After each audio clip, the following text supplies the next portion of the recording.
그 의미는요, 이런 겁니다. 오늘이 만기 날입니다.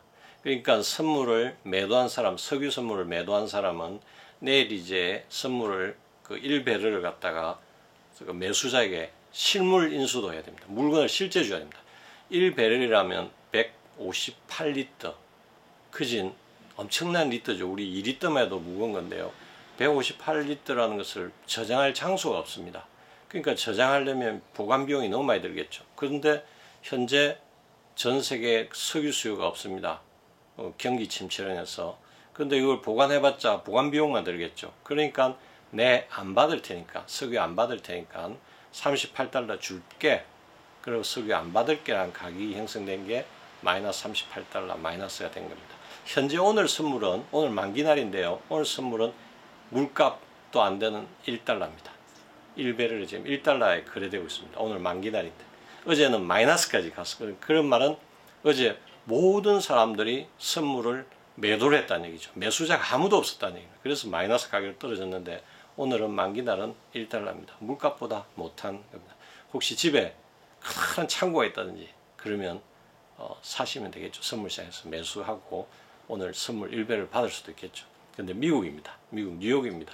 뉴욕까지 가서 그거 받아오려면 좀 더 비용 더 들겠죠. 예. 그래서 그 가격이 어제 형성됐던 것이 오늘은 지금 1달러. 그것도 가격도 아니죠. 예, 그렇습니다. 이 기름이라는 건 여러분 아시다시피 이게 생산 과정을 멈출 수가 없습니다.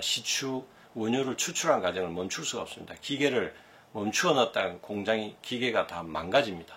계속 퍼내야 됩니다. 그게 계속 퍼내야 되는데 이 감산을 합의를 했어야 되는데 러시아가 안 했죠. 러시아가 안 한 이유는 러시아가 감산을 할 경우에 그 시장을 미국이 차지합니다. 셰일 석유가. 셰일 석유는 파도 되고 안 파도 됩니다. 예, 공정에 비용은 좀 더 들지만 그냥 추출한 것보다 더 들지만 흙을 갖다가 기름으로 바꾸는 과정에 있어서 잠시 공정을 멈출 수는 있습니다. 그런데 러시아나 사우디아라비아 이런 데는 기름을 계속 추출해야 되죠. 이러다 보니까 감산 합의가 안 됩니다. 러시아가 미국의 셰일 석유 시장을 뺏길 거라 생각하니까. 감산 합의는 안 된 상태에서 공급이 과잉이 되죠. 한 1000만 배를, 수요에 비해서 한 1000만 배를 공급이 더 되고 있답니다. 그런데 현재 코로나 바이러스로 여러분 사회적 거리두기 이동이 안 되죠. 지금 비행기도 안 뜨고 자동차 이동도 없고요. 그 다음에 공장도 지금 락다운 됐죠. 다 멈췄습니다. 근데 기름을 안 쓰게 되는 거죠. 기름을 안 쓰다 보니까 수요는 떨어져 있고. 그러니까 공급 쪽보다 수요가 훨씬 못 미치니까 공급이 초과 공급되니까 가격은 떨어질 수밖에 없죠. 근데 그 떨어지는 가격은 현물 가격이 먼저 떨어지는 것이 아니라 선물 가격이 더 먼저 떨어지는 겁니다. 더 폭락하는 거죠. 근데 이 선물도 가장 가격이 제일 많이 떨어지는 게 가장 최근 월물 5월달 물입니다. 5월달 물이 가장 폭락을 하게 돼 있고 그 다음에 이제 점차 수요가 좀 늘어날 거라고 기대되니까 6월 물은 5월 물보다 조금 더 높고 6월 물보다 9월 물이 좀 높고 이렇게 형성된 거. 그래서 5월보다 6월이 높고 6월보다 7월이 높고 7월보다 8월이 높고 이래서 이런 현상을 슈퍼 콘탱고, 예, 가장 가까운 달의 선물 가격보다 먼 가격의 선물 가격이 비싼 가격을 우리는 슈퍼 콘탱고라 이렇게 부르고 있습니다. 예. 예, 우리나라 입장에서 우리는 에너지 의존 국가이죠, 그죠? 우리나라의 산업활동만 잘 이루어진다면 기름값이 낮은 건 우리에게는 참 도움이 됩니다. 경제에서 아주 나쁘다고 할 수 없고, 우리나라 입장에서는요. 근데 이제 이 석유 가격의 하락이 가져오는 영향 중에 하나가 뭐냐면, 전 세계 경제 실사지수, 경기 호황이나 현황을 갖다 나타내는 지표죠. 전 세계 경제가 화랑이 되면 기름값이 올라가서 경제가 좋아진다는 기대감이 있는데 기름값이 떨어진다는 것은 선물 가격이 최근 선물 가격이 이렇게 떨어진다는 것은 향후에 그 경제가 나빠진다는 것이죠, 그죠? 이렇게 되면 이제 제일 먼저 나타나는 현상 중에 하나가 이제 여러분 석유 기업들, 미국의 석유 기업들의 부도설이 들릴 것이고요. 그 다음에 석유 산유국들의 부도 소식, 모라토리엄, 디폴트가 나타날 것이고요. 이런 디폴트가 나타나면 석유 생산국가 브라질도 있고 멕시코도 있고 또 인도네시아도 있고요. 이런 나라들이 지금 달러 유동성 유익과 함께 맞물려 가지고 그런 국가가 이제 부도가 나고 기업의 부도가 나면 전 세계 금융시장이 이제 정말 우리가 예상했던 대로 조금은 예상했던 거죠, 그죠? 코로나 바이러스로서 락다운이 되면서 세계 경제 신용위기가 이제 오는 거죠. 그게 국가부도 위기뿐만 아니라 기업의 신용위기까지 포함해서 그런 위기들이 막 이제 우리에게 쓰나미처럼 몰려올 수 있는 현상이 지금 있습니다. 여러분 아시다시피 미국에 먼저 가장 부도가 났던 기업이 화이팅이라는 셀 석유 업체인데요. 화이팅도 못하고 부도 지경을 맞고 있고, 또 최근에 이제 여러분 잘 아시는 미국의 짐나지움 24hours라고 24시간 운동할 수 있는 그런 시설이 있는 짐나지움인데, 체육 시설인데요. 거기도 코로나 바이러스 사람들이 안 모이니까 부도가 날 지경입니다. 그럼 거기 석유 가지고 다 거기서 수영장도 돌리고 뭐 히터도 돌리고 그러는데 더 석유 수요가 더 없어지는 거죠. 이런 것들이 이제 미국에 뿐만 전 세계에 일어날 것 같고, 우리나라는 아마도 유가 인하에 비해서 전 세계 유가 인하에 비해서 우리나라의 정유소의 기름 인하는 속도가 상당히 늦습니다. 정상적으로 한다면 지금 아마 즉시 반영된다면 한 800원 정도 하면 맞는데, 800에서 한 900원 정도 하면 맞는데, 그러니까 우리 한 1200원 정도 있죠, 그죠? 이건 이제 점차적으로 이제 스케줄링에 따라서 기름 값이 떨어질 것 같고요. 가솔린 값이 떨어질 것 같고, 그래서 우리 생활에 그렇게 부작용 없습니다. 없으나, 그러나 이제 금융시장에 미치는 영향은 아주 큰 영향을 미친다고 볼 수 있습니다. 이 문제로 해서 지금 드러난 현상 중에 하나가 이제 ETF입니다. 예, 원유 ETF에 투자했던 분이, 원유 ETF에 투자했던 우리 개미 투자자들이 많은데요. 최근에 그런 값이 현물 시장에서 이렇게 폭락했다는 소식을 듣고 원유 ETF를 또 투자했던 분들이 있습니다. 러시아와 사우디아라비아 감산에 실패했다는 소식이 들리면서 기름값이 떨어졌을 때, 그때 좀 개미 투자자에 몰빵을 넣었습니다. 예, 그때 가격 밸류가 한 $20 정도 되는데요. 현물에 한 $20 정도. 지금 현물은 한 $10 정도거든요. 그러니까 한 반동가리가 난 거죠. ETF도 똑같이 이제 ETF 같은 경우는 선물 가격을 이제 반영해서 순자산 가치를 계산해서 이제 ETF 가격이 형성되거든요. 근데 ETF에 우리 개인들이 많이 매수했습니다. 선물 가격에 비례하는 선물 가격을 기준 가격으로 삼는 ETF 투자했는데, 그 ETF도 선물도 가격이 인하되면서 ETF 가격이 많이 떨어졌습니다. 그래서 개인 투자 지금 손실을 많이 입고 있죠. 근데 이제 개인이 이제 ETF를 매수를 하게 되면 그 ETF의 매도자가 누구냐 하면 바로 증권사입니다, 여러분. 유동성 공급자라 그러는데요. 이 사람이 사주면 팔아준 사람입니다. 그래야 이제 거래가 되는 거죠. 그리고 반대로 개인들이 이제 팔게 되면 사주는 사람이 이제 바로 증권사 ETF 유동성 공급자인데요. 지금 개인들이 너무 많은 걸 이제 샀습니다. 이렇게 원유를 갖다 ETF를 샀는데, 이제 증권사는 이걸 이제 팔아야 되겠죠. 유동성을 공급해 줘야 되니까 팔았습니다. 팔고서 이 증권사가 또 어디 가서 해지를 해야 됩니다. 자기가 매도했기 때문에 이 가격 기름값이 많이 탁 올라가면 자기 손해 보는 거죠, 그죠? 그래서 이 사람은 뉴욕에 CME 시카고나 뉴욕에 가서 원유 선물을 샀습니다. 매수했습니다.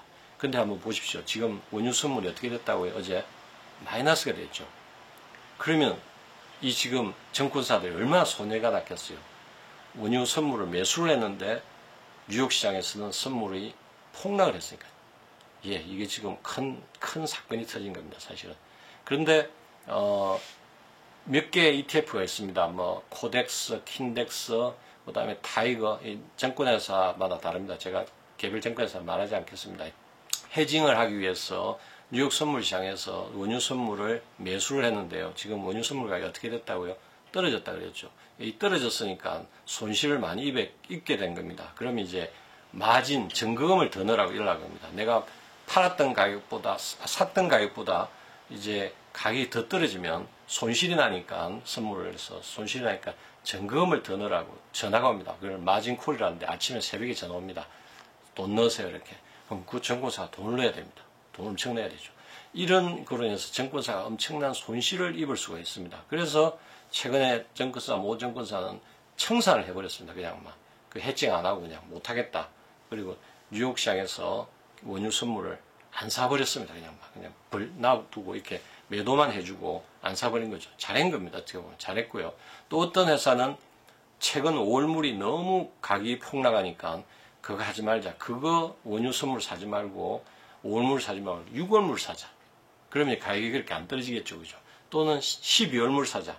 어떤 정권사는 12월물 샀습니다. 12월물 사니까 그 12월물은 그렇게 가격이 안 떨어져 있습니다. 그냥 현물 가격과 비슷한 수준에 형성되어 있습니다. 그러니까 가격의 괴리가 안 일어나죠. 가격 괴리가 안 일어났습니다. 그런데 만약에 5월물을 샀던 정권사가 있었으면 가격 괴리가 엄청 일어나겠죠. ETF는 지금 뭐 한 가격으로 따지면 한 20불에 거래되고 있는데 선물은 이제 마이너스 38달러. 이 완전 가격 괴리가 몇백 프로죠. 몇천 프로 해당돼요. 예. 그런 현상이 안 일어나도 우리 정권사들이 일부 정권사는 청산을 했고요.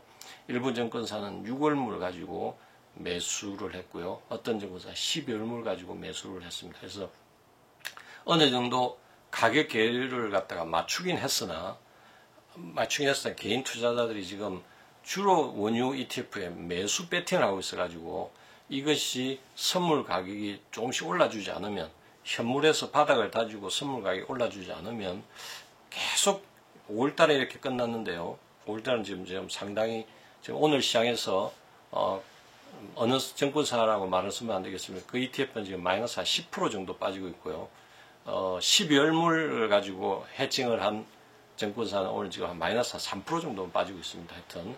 근데 이제 앞으로 계속 매달 이렇게 이제 바꿔야죠. 롤오버를 해야 되는데, 롤오버 할 때 그 가격이 이렇게 떨어져 있으면 엄청난 이제 손실을 보게 되는 거죠. 정권사들 손실을 보게 되는 거고. 개인 투자자들도 ETF 매수를 했는데 선물 가격이 떨어지면 계속 그 가치에 따라서 비례하기 때문에 손실을 잃게 되겠죠. 또 하나 정권사는 이걸 바꾸는데 롤오버라고 해서 이제 5월물을 매수했다가 매도하고 다시 다음 달 물을 매수하고 매도해야 됩니다. 그러면 그 롤오버 비용이 듭니다. 비용이 그지는 한 3% 이상 드는데 만약 20달러라면 뭐 3%면 얼마입니까? 뭐 한 60센트. 그만큼 또 비용을 또 날라갑니다. 투자자들이 또 그것도 가격을 반영해가지고 ETF 가격이 형성되니까. 그러니까 지금 ETF 투자자들 분 중에서 급락했을 때, 감산 실패를 해서 급락했을 때 투자를 해서 좀 돈을 벌려고 했던 분들이 지금 갇혔다 할까요? 예, 갇힌 상태에 지금 거래가 되고 있는데, 그러니까 이 매월 이게 롤오버 해야 된다는 것과 그 다음에 원유 현물 시장에서 했던 수요가 일어나지 않으면 선물 가격은 또 6월달 가서도 또 지금 현재는 한 20몇 달러 이렇게 거래되고 있지만 그때 가서 또 이렇게 가격이 또 하락할지 모릅니다. 계속 이런 걸 겪게 되면 장기 투자 입장에서는 상당히 곤란해질 수 있다. 그래서 뭐 빨리 코로나 바이러스 극복돼 가지고 원유 쪽에서 이제 가격이 현물 가격이 또 오르고 선물 가격이 또 올라서 물론 정권사는 해칭한다고 손해를 볼 수 있습니다. 예, 손해를 볼 수 있으나 개인 투자자들은 그렇게 됨으로써 이렇게 ETF 가격이 좀 빨리 올라와 주면 좋겠죠. 예, 그렇습니다. 이해하시기를 마이너스 달러가 되니까 기름 사면 마이너스니까 기름 사면 돈 준다. 뭐 이런 말인데 예 맞습니다. 그 기름 가져가면 돈 주겠다는 뜻 표현이 맞습니다.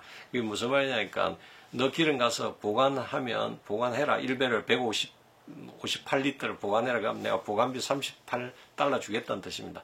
그 의미나 나 안 살 테니까 나 그거 물건 안 받을게 38달러 주고 니 팔라는 거 니 그냥 가져가 나 안 받을 거야 이 말하고 똑같은 의미죠. 그죠? 예. 근데 기사의 타이틀에 보면 기름 사면 38달러 줄게 이 말을 했으니까 사람들이 막 혼돈이 일어났어요. 그게 아니고 뒤집어 놓고 나면 나 안 받을 테니까 38달러 주고 나 안 받을게 이런 의미가 더 강한 겁니다. 예, 여하튼 지금 바이러스로 인해서 세계적인 신용위기와 금융위기와 국가의 어떤 신용위기가 있습니다. 근데 여기에서 여러분들이 좀 눈여겨봐야 될 것이 기름과 관련된 전 세계적인 패권 전쟁도 있고요. 또한 이 기름으로 인해서 유가로 인해서 신용위기 그게 본질은 신용위기입니다, 여러분. 국가의 부도위기고요. 석유 산유국들의 부도위기고요. 그와 함께 또 달러 위기입니다.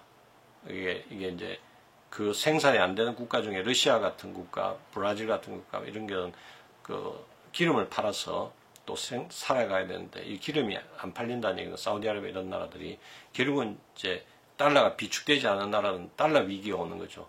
달러 위기를 통해서 또 미국이 의도하는 또 연준의 달러 풀기 전략 이런 것들과 또 맞물려 있고요. 또 중국은 여기서 이 달러 위기와 이 중국 같은 경우는 뭐 석유를 의존하는 나라니까 지금같이 우리나라 같이 좋아하겠죠. 뭐 석유 가격이 떨어지면 좋아하겠죠. 그러나 이제 중국은 이 기회를 통해서 석유에 의존하지 않는 전기차 쪽으로 이제 전환하고 있어가지고 최근에 테슬라 주가가 테슬라 중국에 있는 공장에서 테슬라가 이제 생산을 많이 하고 판매를 한다는 소식이 들리니까 테슬라 주가가 급등을 했습니다. 중국은 석유를 띄워놓고 뭐 우리처럼 은행에 창구를 띄워놓고 바로 저기 전자은행을 하려고 디지털 뱅크로 가듯이 바로 석유차를 안 쓰고 가스차를 안 쓰고 바로 전기차로 뛰어넘으려고 그러죠. 그래서 지금 중국은 그걸 뛰어넘겠다 소리는 곧 기축통화인 달러의 어떤 지배를 안 받겠다는 쪽으로 가고 있습니다. 그래서 최근에 중국이 디지털 화폐를 발행해가지고 그것을 위챗을 통해서 전 세계 통화로 만들려고 근본이자에서 달러와 안팎 싸우려고 그런 지금 전략을 구상하고 있습니다. 여하튼 중국의 전략에 대해서 또 미국은 또 패권주의에서 중국을 또 눌러야 되니까 또 거기에 따라서 또 대응 방식이 있겠죠.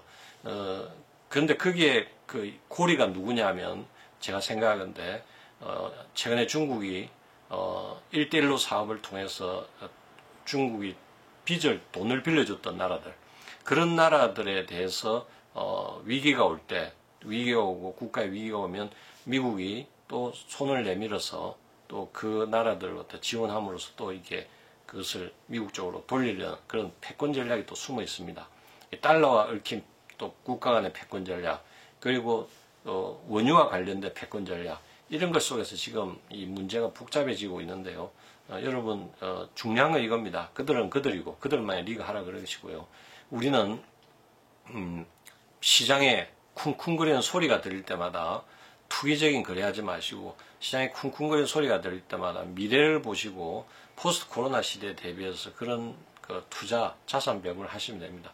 시장에 주식에 대한 어느 정도의 위험 자산의 자산을 배분해 두신 상태에서 항상 현금 50%, 그 중에서도 50%는 현금을 놔두시고 시장이 무너질 때마다 한 5분의 1씩 7월달 내지 8월달까지 5분의 1씩 이렇게 매수해 놓으시면 여러분들 언젠가 한 1년 후쯤에는 분명히 좋은 소식이 있을 거라 생각합니다. 예, 감사합니다.